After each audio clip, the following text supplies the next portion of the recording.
Assalamu alaikum. This is Zara Shafiq and you're watching Commentary Box PSL Special 2025. So yesterday we witnessed a low-scoring but a thrilling game where Quetta Gladiators defeated Karachi Kings by 5 runs. Hassan Ali took 3 wickets but couldn't be able to finish the game for his team as well. And while despite winning, Saud Shakil captaincy is still under question. We will talk about that too. But today another exciting game is coming up.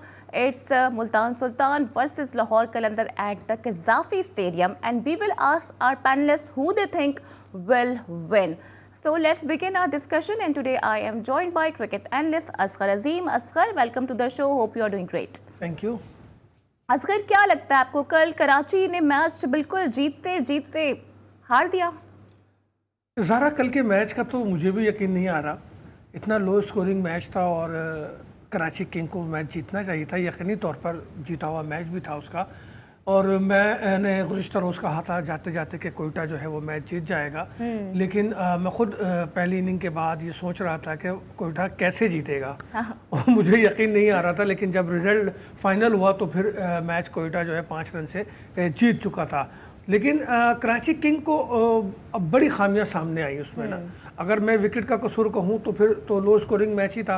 उन्होंने कोयटा ने भी 145 ही बनाए थे, तो उसमें wicket का इतना कसूर नज़र नहीं आता, लेकिन कैप्टनसी का कसूर ज़रूर नज़र आता है। डेविड वार्नर ने शिकवा किया कि मेरे बॉलर्स ने या मेरे बीटर्स ने जो है वो परफॉर्मेंस नहीं दी और स्कोर चेस नहीं कर सके। तो वार्नर साहब, आपने भी कोई परफॉर्मेंस नहीं दी। आप कराची किंग के ही नहीं, PSL के सबसे कीमती प्लेयर हैं। आप की अपनी जो परफॉर्मेंस है वो सिर्फ एक मैच तक महदूद है, जिस पे मैंने कहा था कि कराची किंग को जो है 9 करोड़ में से पहली किस्त जो है वो मिल गई।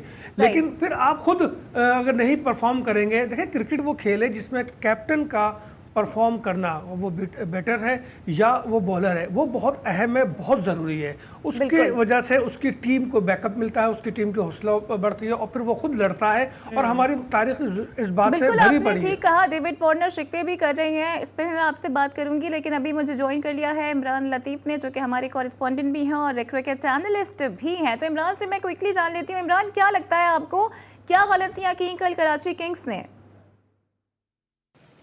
जी बिल्कुल, अगर बात करें कल मुकाबला तो कराची किंग्स और कोयटा ग्लैडिएटर्स का अच्छा मुकाबला हुआ। शायकीन क्रिकेट को अच्छी क्रिकेट देखने को मिले। गो के परफॉर्मेंस जो बैटर्स की है कुछ काबिल ज़िक्र नहीं रहे। ख़ासतौर पर अगर हम बात करें स्टार्ट में हसन अली की बॉलिंग की, तो हसन ने, जैसा कि आपने कहा, कल इब्तदाई में 3 विकेटें ले ली थी, तो कराची किंग्स को जानिब से बेहतरीन परफॉर्मेंस थी। हसन ने गो के कोयटा ग्लैडिएटर्स के जो ओपनर्स थे स्टार्ट ही में आउट हो गए। कोई काबिल ज़िक्र जो कोयटा के बैटर्स की जानिब से स्टार्ट में कोई बैटिंग नहीं की गई। ख़ासतौर पर अगर बात की जाए तो जो उनकी इनिंग्स को बढ़ाया तो वो नवाज़ ने, उसके साथ साथ फ़हीम अशरफ ने बढ़ाया, वरना 142 का हिस्सा भी कोयटा ग्लैडिएटर्स की टीम अबूर ना कर पाती। मगर इस बात पर अगर कल के मजबूरी तौर पर मैच की अगर बात करें तो कल बॉलर्स की जानिब से जो कल PSL का मैच था उसमें बेहतरीन बॉलिंग की गई। ख़ासतौर पर हम हसन अली को बात करिए, जिस तरह से उसकी जानिब से भी अच्छी बॉलिंग की गई। दूसरी जानिब अगर हम बात करें कोयटा ग्लैडिएटर्स की जानिब से वसीम जूनियर, इसके साथ साथ इब्रार अहमद जो मिस्ट्री स्पिनर है, उन्होंने खासी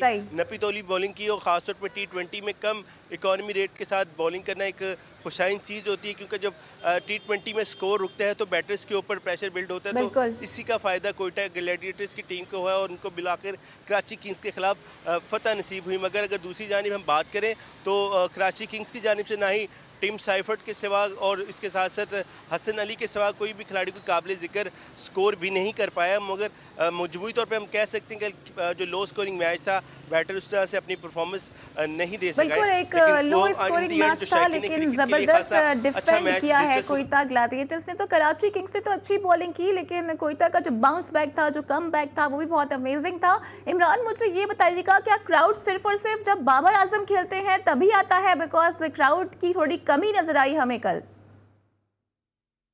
बिल्कुल, हमने देखा कि लाहौर कलंदर्स का जो पहला मैच था पेशावर ज़ल्मी के ख़िलाफ़, उसमें अच्छा खासा क्राउड देखने को मिला। बड़ी तादाद में शायकीन क्रिकेट कज़ाफ़ी स्टेडियम पहुंची, मैच देखती रही, ख़ासतौर पे क्योंकि पेशावर ज़ल्मी के बाबर किंग्स से जो यहाँ के शायकीन क्रिकेट के खासे फेवरेट्स हैं, और दूसरी जानिब लाहौर कलंदर्स का जो अपना होम ग्राउंड में मैच था, तो इस बिना पे खासा ज़्यादा क्राउड देखा गया।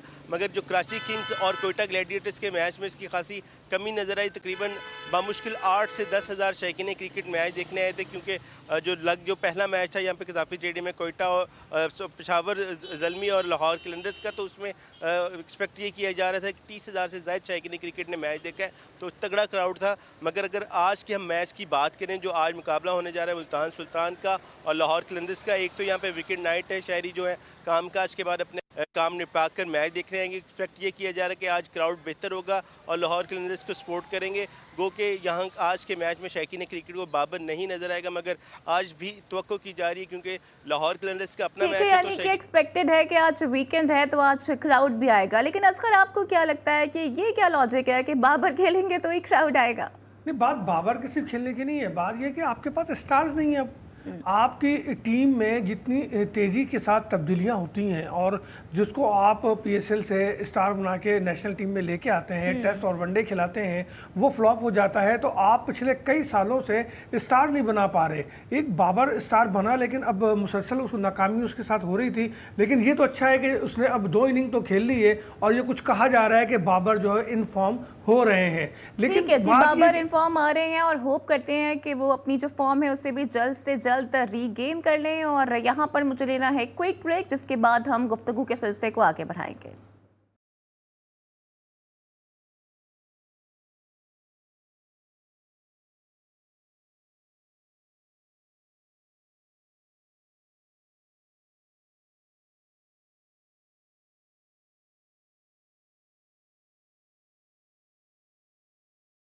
वेलकम बैक टू नाप। तो कुछ आज के टाकरे की भी बात कर लेते हैं। It's Multan Sultan versus Lahore Qalandar at the Gaddafi stadium, और इन दोनों के दरमियान इससे पहले भी मैच हुआ था जो कि मुल्तान में हुआ था और Multan Sultan have won that match by 33 runs. तो असगर क्या लगता है, क्या आज लाहौर बदला लेगा? देखिए, लाहौर को बदला तो लेना चाहिए क्योंकि उसकी अपनी पोजीशन भी कमज़ोर होती जा रही है पॉइंट्स टेबल पे। और सुल्तान तो वैसे ही सिर्फ मेरा ख्याल है एक ही मैच अब तक जीत पाए हैं, वो भी अपने ग्राउंड में। और लो स्कोरिंग मैच था वो भी लाहौर और मुल्तान के दरमियान ही था, बट मज़ा नहीं आया मैच में। और वैसे तो पूरे पीएसएल में मुझे कोई हाई स्कोरिंग मैच तो लग नहीं रहा, ना ही कोई उस तरह की नफ्सा नफ्सी या बॉल टू बॉल कोई ऐसा भी जंग। आई थिंक कि सिर्फ 2 मैच ही ऐसे हुए जिसको मैं कह सकता हूँ कि उसमें क्रिकेट के या T20 के सारे हुस्न मौजूद थे। तो मेरा ख्याल है कि जो मैच होने जा रहा है इसमें लाहौर को जीतना चाहिए। लाहौर को अपना होम ग्राउंड का एडवांटेज भी हासिल है। गो के अप्रैल के महीने पे बड़ी तनकीद हो रही है, पिचों पे बड़ी तनकीद हो रही है, लेकिन अपॉर्चुनिटी तो दोनों टीमों के लिए एक साथ है और क्राउड भी अपना है। यकीनन क्राउड आएगा, दोनों टीमों को सपोर्ट भी करेगा। तो देखना ये होगा कि रिजवान की कप्तानी में कुछ बेहतरी आती है या शाहीन उन पे हावी होते हैं, क्योंकि शाहीन ने हमेशा झपटना सीखा है और वो झपटने की उनकी फितरत भी है। तो देखते हैं कि आज शाहीन कैसे। लेकिन आजकल वो जरा इस मामले में मार खा रहे हैं ना शाहीन। देखिए, शाहीन के साथ थोड़ा सा इशू है, लेकिन वो आस्ते आस्ते रिदम में आ रहे हैं। कुछ बॉलिंग भी उनकी बेहतर होती जा रही है, क्योंकि जैसे हमारे पीएसएल के दीगर प्लेयर भी अब थोड़ा सा जो है वो रिदम में आ रहे हैं। अगर मैं बाबर की बात करूं तो वो भी अब रिदम में आ रहे हैं, और अबरार की बात करूं तो उनकी बॉलिंग में भी चार्मिंग नज़र आ रही है। फिर आप ये देखें कि खुद हसन अली की बॉलिंग भी अब पहले से ज़्यादा बेहतर होती जा रही है। लेकिन इस पूरे पीएसएल में ज़रा मसला ये है कि हम अब तक कोई ऐसा प्लेयर सामने नहीं ला सके माँ सिवाय अली रजा के, जिसको हम ये कह सके कि ये है हमारा स्टार। और अली रजा से वसीम अकरम ने भी मुलाकात की और उसकी खेल की बड़ी तारीफ की है और ये कहा है कि वो वक्त के साथ साथ अगर वो अपनी बॉडी को मजीद मजबूत करेगा तो उसकी बॉलिंग की स्पीड अभी जो 145 से करा रहा था उससे कहीं ज्यादा अच्छी हो जाएगी। ये अली रजा के बारे में वसीम अकरम पहले भी कह चुके हैं, लेकिन सवाल ये होता है कि अली रजा छुप कहाँ गए थे। ठीक है, और जैसा कि अभी हम बात कर रहे थे कि शाहीन की भी जो बॉलिंग है उसमें भी कुछ मसले मसाइल नजर आ रहे हैं। हारिस रऊफ की अगर मैं टिपिकली बात करूं तो आपको लगता है कि आज हारिस रऊफ कोई लाहौर कलंदर्स को ब्रेक थ्रू दिलवा सकेंगे? इस कंडीशन में तो नहीं लगता कि वो कोई तन तना ऐसा परफॉर्मेंस कर सके। मैं तो सिर्फ एक रिक्वेस्ट करूंगा कि हारिस आप विकेट लें या ना लें, या रन के सैलाब को तो रोकें। ये काम तो आप कर लें, हमें नहीं लाहौर के लिए आप विकेट लें। और लाहौर मैच जीतने की सलाहियत रखता है आपके विकेट लिए बगैर भी, लेकिन आप रन रोकें। आप जिस तरीके से 4 ओवर में स्कोर दे रहे हैं ना, 70 रन, 80 रन, 60 रन, तो इसको रोकें। ठीक है, और आपको क्या लगता है कि अगर दोनों के ही हम कॉम्बिनेशन को देखें तो लैक कर रहे हैं, खासकर अगर टॉप ऑर्डर परफॉर्म नहीं करता है तो मैच निकालना दोनों के लिए बहुत ज़्यादा मुश्किल हो जाता है, क्योंकि एक तरफ बहुत रिलाई किया जा रहा है फ़खर जमान के ऊपर और सिमिलरली वहाँ पर रिलाई किया जा रहा है क्या तो यासिर के रन बना जाएं या फिर मोहम्मद रिजवान कुछ देर क्रीज पर रुक जाएं। देखिए, रिजवान ने लास्ट मैच में आउट होने के बाद अपनी बॉडी लैंग्वेज से बड़ा अजीब सा मैसेज दिया था और गुस्से का भी इजहार किया था। और यासिर अब तक सिर्फ 87 रन की इनिंग खेल सके हैं। ज़रूरत ये होगी कि यहाँ से फ़खर जो है वो परफॉर्म करें, क्योंकि अब तक फ़खर यही कहते रहे कि वो मुकम्मल फिट नहीं है। भाई अब मुकम्मल फिट हो जाए, अब इतना ज़्यादा मौके नहीं है। पॉइंट्स टेबल को देख लें, मैचेस को देख लें, कितने मैच आपने खेल लिए हैं उसे देखें। तो मेरा ख्याल है कि ये जो शुरू के ओवर्स होंगे इसमें इन्हें बहुत ज़्यादा मेहनत करने की ज़रूरत है, और जो टारगेट ये सेट करेंगे शुरू के 5-6 ओवर में वो इनको एंड तक लेके जाएगा। और मैं समझता हूँ कि विकेट को कसूरवार ठहराने के बजाय आपके बीटर अगर दोनों टीमों के वो अच्छा स्कोर करते हैं और बॉलर पे हावी होते हैं तो शायकीन को भी मजा आएगा, आपको भी मजा आएगा। और लेकिन असगर पिच को लेकर भी कुछ तहफ्फुज़ात बरकरार हैं और अब तो जो कोचेस आए हुए हैं ना उनसे भी सवालात इस मुतालिक हो रहे हैं, तो ये क्या मामला है इस पर भी मैं आपसे डिस्कशन करूंगी। लेकिन इमरान लतीफ़ से मैं आज के मैच के बारे में जानना चाहूँगी। इमरान, आपको क्या लगता है कि जाहिर है आज क्या ज़्यादा सपोर्ट लाहौर कलंदर्स की होगी या फिर फैंस मुल्तान सुल्तान्स को भी सपोर्ट करेंगे? बिल्कुल, अगर आज की हम मैच की अगर बात करें लाहौर कलंदर्स का, उसके साथ साथ मुल्तान सुल्तान का, तो लाहौर का पलड़ा खासा भारी दिखाई दे रहा है, क्योंकि लाहौर के जो बैट्समैन हैं, बॉलर्स हैं, उनको होम ग्राउंड का भी एडवांटेज होगा और बेहतरीन परफॉर्मेंस दी जा रही है। तो उम्मीद यही की जा रही है कि आज का जो मुकाबला होगा लाहौर कलंदर्स जीत सकता है, क्योंकि उनका एज हासिल है होम ग्राउंड का भी। इसके साथ साथ उम्मीद ये भी कर सकते हैं कि शायद कोई हारिस राउस की तब्दीली तो नहीं होगी, मगर हारिस अच्छी परफॉर्मेंस दे, खासतौर पर शाहीन की परफॉर्मेंस अच्छी रह जाए तो लाहौर कलंदर्स की जानिब से तो फ़खर जमान है और नईम को भी खिलाया जा सकता है आज के मैच में। तो उम्मीद है कि लाहौर कलंदर्स को, जो मेरी प्रेडिक्शन है कि आज का मैच जीतने में कामयाब हो सकती है। तो इस मैच से मुतालिक हम मज़ीद भी बात करेंगे। एंड बाय द वे कुछ जो हमारे नेबर कंट्रीज़ के क्रिकेटर्स हैं वो भी अब पाकिस्तान के खिलाफ जहर उगलना शुरू हो गए हैं। सौरव गंगोली ने क्या कहा है, फिर शाहिद आफरीदी ने क्या जवाब दिया है, इस बारे में भी आपको बताएंगे, but right after this break.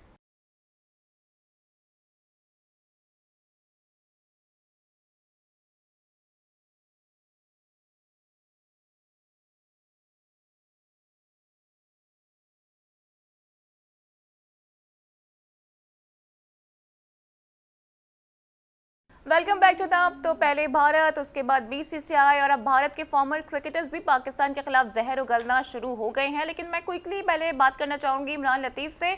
Imran, ये जो ब्रॉडकास्टिंग क्रू के 23 जो भारतीय नेशनल्स थे उनको वाघा के रास्ते वापस भेज दिया गया है, मज़ीद आपके पास क्या इंसाइट्स हैं? बिल्कुल, अब पाकिस्तान क्रिकेट बोर्ड की जानिब से भी इस पर एक्शन लिया गया। जो भारतीय ब्रॉडकास्टर से 23 बताए जा रहा है ज़राए के मुताबिक, उनको वाघा बॉर्डर के रास्ते वापस भारत भेजा गया। अब किसी भी किस्म के ताहम तर्जमान पीसीबी के मुताबिक जो ब्रॉडकास्टिंग में मसाइल नहीं होंगे। इसी तरह जो लोकल या फॉरनर दीगर जो ब्रॉडकास्टर है वो तमाम ब्रॉडकास्टिंग की जिम्मेदारियाँ निभाएंगी। ये तमाम तर जो सूरत पाकिस्तान और भारत की जो मकबूजा कश्मीर में वाक़या जो मुबैना पेश है उसकी पैदाइश में हुआ है। तो पाकिस्तान क्रिकेट बोर्ड की जानिब से भी बताया जा रहा है कि हुकूमत पाकिस्तान की हिदायत पर ऐसा इकदाम उठाया गया और जो 23 भारतीय ब्रॉडकास्टर थे उनको वापस वाघा बॉर्डर के रास्ते भारत भेज दिया गया। ठीक है Imran Latif, thank you very much for joining us. Asghar, आपको क्या लग रहा है जो ये इनसाइट सामने आ रही हैं, पाकिस्तान ने ये जो रिपेट्रिएशन का फैसला किया है, क्या ये दुरुस्त फैसला है? देखिए, बिल्कुल मैं समझता हूँ कि जिस तरीके से भारत ने तमाम पाकिस्तानियों को अचानक ये मैसेज दिया कि वो इंडिया छोड़ दें, तो उसके बाद ये तकाजा था हमारा भी।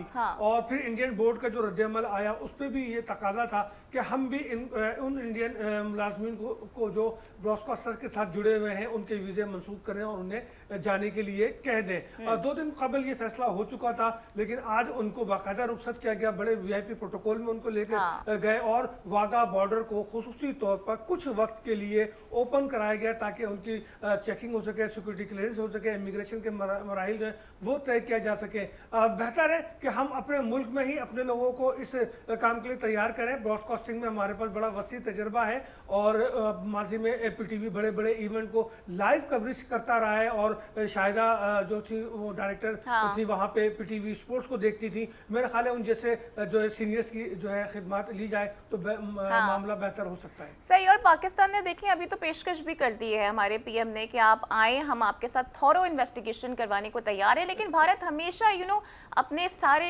लेवल कर देता है चार्जेस अगेंस्ट पाकिस्तान। तो इस पे हम बाद में ही बात करेंगे, लेकिन अभी मैं ये देख रही हूँ कि सौरव गंगोली हैं वो कह रहे हैं कि भारत को चाहिए कि 100% अपने तमाम क्रिकेटिंग टाइज पाकिस्तान के साथ खत्म कर दे। असगर क्या कहेंगे आप इस बात के ऊपर? गंगोली साहब, हमें क्या प्रॉब्लम है, कर दे खत्म। आप उन एग्रीमेंट को देखें जो आपने ब्रॉडकास्टर के साथ कर रखे हैं और कितनी मालियत के कर रखे हैं, फिर आपके जो बीतेगी वो फिर आप ही बर्दाश्त करेंगे। और एशिया कप तो वैसे भी आपके यहाँ मेरा ख्याल है नहीं होने वाला, वो तो मुलतवी होगा। माजी में भी मुलतवी आपके यहाँ जर्मनी से होता रहा है और एक बार फिर मुलतवी होगा। और आईसीसी इवेंट तो आपको खेलना है, आपके जो है बोर्ड ने खुद वाज़ेह तौर पर कह दिया है कि आईसीसी इवेंट में हम खेलेंगे। अब तो वो बात भी खत्म हो गई कि जब आपकी तरफ से कहा जा रहा था कि जी पाकिस्तान को और इंडिया को एक पूल में ना रखें, हमें अलग अलग कर दें। तो मेरा ख्याल है कि गंगोली साहब, आप और आपका बोर्ड वो मुश्किलात से दो चार है, आप अपनी फिक्र करें क्योंकि नुकसान तो आपका ही हो रहा है। नहीं तो असगर हम यहाँ पर ये कह सकते हैं कि दादा में दम खम नहीं है, बस ऐसी भड़कियां मार रहे हैं।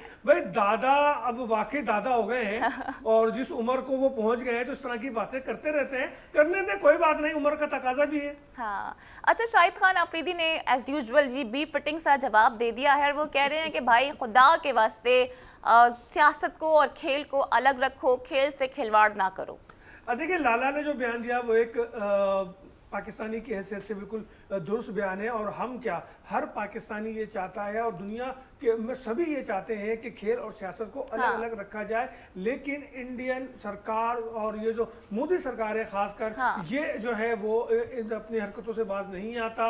मैं माजी की क्या मिसाल दूँ ज़रा, जब 1987 की एक मिसाल दे दूँ अगर आपकी इजाज़त हो, कि यही सूरत हाल थी और राजस्थान की सरहद पर फौज लगी हुई थी इंडिया की, हमला करने के लिए वो तैयार थे, पाकिस्तान भी तैयार था। अचानक उस वक्त के प्रेसिडेंट और आर्मी चीफ इंडिया चले जाते हैं, एयरपोर्ट पे राजीव गांधी को एक मैसेज देते हैं। राजीव गांधी पसीने पसीने हो जाते हैं। इमरान खान की क़यादत में टीम जो है, खान की क़यादत में वहाँ मौजूद थी और वहाँ पर वो जाके वो मैच देखते हैं। लेकिन रात में सारा नक्शा उल्टा हो जाता है। जो ज़ियाउल हक ने मैसेज दिया उसका असर ये होता है कि राजस्थान की सरहद से इंडिया अपनी फौज वापस बुला लेता है। तो याद रखिए, हमारे पास ऐसे बहुत सारे ऑप्शन हैं जो हमारे एक मैसेज पे जब आपका ये हाल होता है और आप अपनी फौजें वापस बुला लेते हैं तो सोचिए कि अब पाकिस्तान कहां पहुंचा हुआ है। अब तो बाकायदा let's come back to cricket. लेकिन आपको नहीं लगता कि अभी जिस तरह से ये बातें हो रही हैं, और एक खबर भी सामने आई थी कि बीसीसीआई ने कहा है कि हमने ऐसी कोई बात नहीं की है, और राजीव शुक्ला ये कह रहे हैं कि हाँ, हम जो बायलैटरल सीरीज होती हैं वो नहीं खेलेंगे बट आईसीसी में खेलेंगे। तो क्या दिमाग ठिकाने आ गया है? देखिए, आईसीसी इवेंट को मैंने बार बार कही ये बात, इनकार करना किसी भी मुल्क के अख्तियार में नहीं होता। आईसीसी का अपना एक फॉर्मेट, अपना एक तरीक़ेकार है, अपने लॉज हैं। अगर उसकी मेंबरशिप रखनी है, उसका हिस्सा रहना है, तो उसकी बात मानकर वो सीरीज़ आपको वो मैचेस आपको खेलना होता है। लेकिन उसमें यह होता है कि बाहिमी गुफ्तगू में कोई रास्ता निकल आता है। जैसे चैंपियंस ट्रॉफी में आपने रास्ता निकाला था, तो वही रास्ता अब इंडिया के गले पड़ गया है। ये जो इंडियन बोर्ड या राजू जो कुछ भी कह रहे हैं, वो सिर्फ उस मुआहदे को पसे-पुश डालने के लिए एक ड्रामेबाजी कर रहे हैं, जो कि ऐसा होता नजर नहीं आ रहा। ना पाकिस्तान वुमेन टीम इंडिया जाएगी, ना पाकिस्तान मेंस टीम इंडिया जाएगा, और बल्कि होना यह है कि अब ये मैच दुबई में, श्रीलंका में या किसी तीसरे और मकाम पे खेला जाएगा और इंडिया को इसका भारी जो नुकसान होगा वो सिर्फ इसके लिए सारी ड्रामेबाजियां कर रहा है। पाकिस्तान का सफर जारी है, जारी रहेगा। पाकिस्तान और अभी आपने जो बात की ना विमेन क्रिकेट की, तो एक गुल फिरोज हैं जो कि पाकिस्तान साइड से ओपन करती हैं, उनका भी स्टेटमेंट सामने आ गया है। और वो कह रही हैं कि हम इंडिया ट्रेवल नहीं कर रहे हैं और हम ऐसा करने के बारे में सोच भी नहीं रहे हैं। बिल्कुल सही है, बिल्कुल सही है। पूरी टीम एक जगह मुत्तहिद हो, हुकूमत की अपनी पॉलिसी वाज़ेह है। हाँ। मोहसिन नकवी पहले ही कह चुके हैं कि हम नहीं भेज रहे अपनी वुमेन्स टीम को। तो मेरा ख्याल है कि हम सबको मिलकर पाकिस्तान क्रिकेट को सपोर्ट करनी चाहिए और ये मामला जो है सियासत से अलग करके स्पोर्ट्स की तरफ लाना चाहिए और उसके लिए पहल इंडिया को करना होगा, जो कि हम तो बार बार पहल कर चुके हैं। उसकी हरदर्मी है, उसकी हरकतें, और फिर दुख इस बात पे होता है कि इंडियन साबिक प्लेयर्स या मौजूदा प्लेयर्स भी अपनी हुकूमत के गलत फैसलों पे, गलत स्टेटमेंट पे उसके हमनवा बन जाते हैं। हकाइक पे जाएं, हकाइक पे बात करें, खेलें और मोहब्बत को बढ़ाएं। बिल्कुल, और जिस तरह से स्टेटमेंट्स भारत की जानिब से सामने आ रही हैं, अभी आपने जिक्र भी किया, जो उनके फॉर्मर क्रिकेटर्स हैं वो भी इस तरह की बातें कर रहे हैं, तो आप नहीं समझते ये सारी चीज़ें जो रेटोरिक सामने आ रही हैं ये इस चीज़ को मज़ीद भी बढ़ावा देंगे? बढ़ावा दे ही रहे हैं। देखिए ज़रा, जब ये सूरत हाल पैदा हुई है, इसमें जो सरहदी कशीदगी कह लें इसको, या इंडियन हठधर्मी कह लें, या इंडिया के खुद साख्ता बनाए हुए वाक़यात कह लें, उन सब के इल्ज़ामात तो पाकिस्तान पे लगाए गए। हाँ। लेकिन हर वाक़े के बाद जब तहकीकात होती है तो कसूरवार जो है वो इंडिया निकलता है, मामलात इंडिया का अंदरूनी होता है और सिर्फ सियासी पॉइंट स्कोरिंग के लिए पाकिस्तान पे इल्ज़ाम लगाया जाता है। वो मेरे भाई, अब जो है एक वक्त गुजर गया, 76-77 साल हो गए, हम आपसे आज़ाद हो चुके हैं, हम आज़ाद कौम हैं, आज़ाद मुल्क हैं, हम आपके मामले में मुदाखलत नहीं करते, आप भी हमारे मामले में मुदाखलत ना करें, इस तरह के इल्ज़ामात ना लगाएं। क्योंकि इन इल्ज़ामात का फ़ायदा पाकिस्तान को जो है नुकसान तो नहीं होता और ना ही आपको कोई फ़ायदा होता है। हाँ, आपके सियासी मामलात वो ज़रूर जो है इनसे जुड़े हुए हैं। आप उन सियासी मामलात को देखें, छोड़ें, स्पोर्ट्स को स्पोर्ट्स तक रहने दें। हम पूरी दुनिया में ये बात जो है तयशुदा है कि खेल ही वो मैदान है जो मोहब्बत का, अमन का पैगाम देता है, जो तमाम कौमियतों से, जो तमाम फ़िरक़ों से बालातर होकर एक दूसरे को साथ लेके चलता है। मोहब्बत के इस रिश्ते को मजबूत करें, ये छोड़ें दहशत गर्दी की बातों को, छोड़ें इल्ज़ामात की सियासत को, हक़ाइक़ पे बात करें। और जो पाकिस्तान ने जो आपको एक अपॉर्चुनिटी दी है कि मुश्तरका जो है न्यूट्रल लोगों से इसकी इंक्वायरी करा ली जाए, आप उसको देखें। अगर पाकिस्तान गलत होता तो क्या आपको ये पेशकश करता? बस मैं ये बात कोट कर दूं कि अफरीदी ने भी यही बात की है कि पाकिस्तान तो खुद ही टेररिज्म का शिकार है, तो हम तो वैसे भी इतना कुछ भुगते हुए हैं और इतनी हमने कुर्बानियां दी हैं, तो हम तो बिल्कुल भी ऐसा नहीं करेंगे और ना चाहेंगे कि कहीं पर ऐसा हो, बिकॉज हम पीस को, अमन को ही प्रमोट करते हैं। और मैं अगेन यही कहूँगी कि खेल को और सियासत को आपस में मिक्स ना करें। और खेल एक ऐसा डिपार्टमेंट होता है जो कि मेरे ख्याल से मुख्तलिफ कंट्रीज़ को, इवन राइवल कंट्रीज़ को भी एक मौका फराहम करता है कि आप यूनाइटेड होकर पीसफुली रह सकें। इसके साथ ही मेरे प्रोग्राम का वक्त भी अपने अख्ताम को पहुंचता है। इमरान लतीफ़ और असगर अजीम मेरे साथ मौजूद थे। आप दोनों का बहुत शुक्रिया फॉर ज्वाइनिंग अस। कल होती है आपसे फिर मुलाकात, same time same place. Till then take care, अल्लाह हाफ़िज़।